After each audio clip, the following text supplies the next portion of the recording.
की आमे शपथ नेउछु जे 2047 मध्यरे भारत को आत्मनिर्भर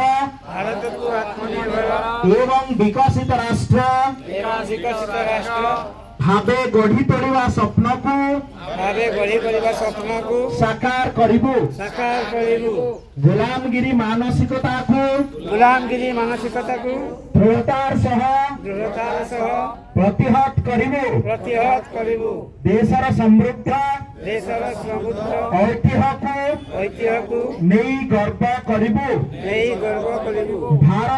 भारतर एकता को सुदृढ़ करिबु एवं देश को सुरक्षा देउथिबा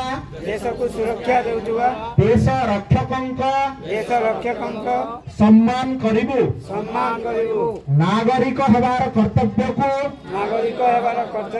निर्वाह करिबु। भारत माता की जय।